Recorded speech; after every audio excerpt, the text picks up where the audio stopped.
Пернишкият гълъб вече официално порода в Европейския съюз. Повече подробности след малко в новините. Птицата е регистрирана самостоятелно в Европейската федерация на птицевъдите. Какво отличава пернишките гълъби от останалите? Репортаж на Сергей Тодоров.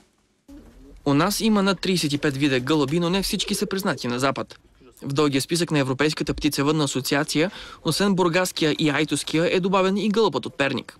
Така и от българските видове в евросписъка са вече 18. Значи пернишки гълъб го отличава самата шарка. Ето сега, примерно.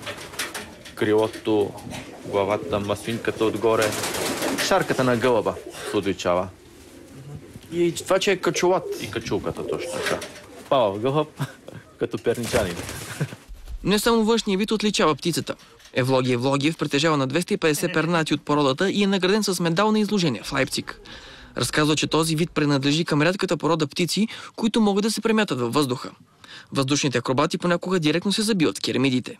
Пернишкият гълъб е това, че се премета без да е пила. Перничанин се премета, когато се напие. Също пернишките гълъби не са умни като бързите. Значи спортните гълъби ги пускат от различни местности, даже от други държави и си идват, докато пернишкият гълъб е малко по-загубен. Той какво ще направи? Перничанин е същия. Той като се загуби, отива при комшиите. Или при комшиката по-точно. Евлогия отглежда гълъби от 7 годишен. Обичта му към пернатите животинки го принуждава да ги чува. За BTV новините, Сергей Тодоров.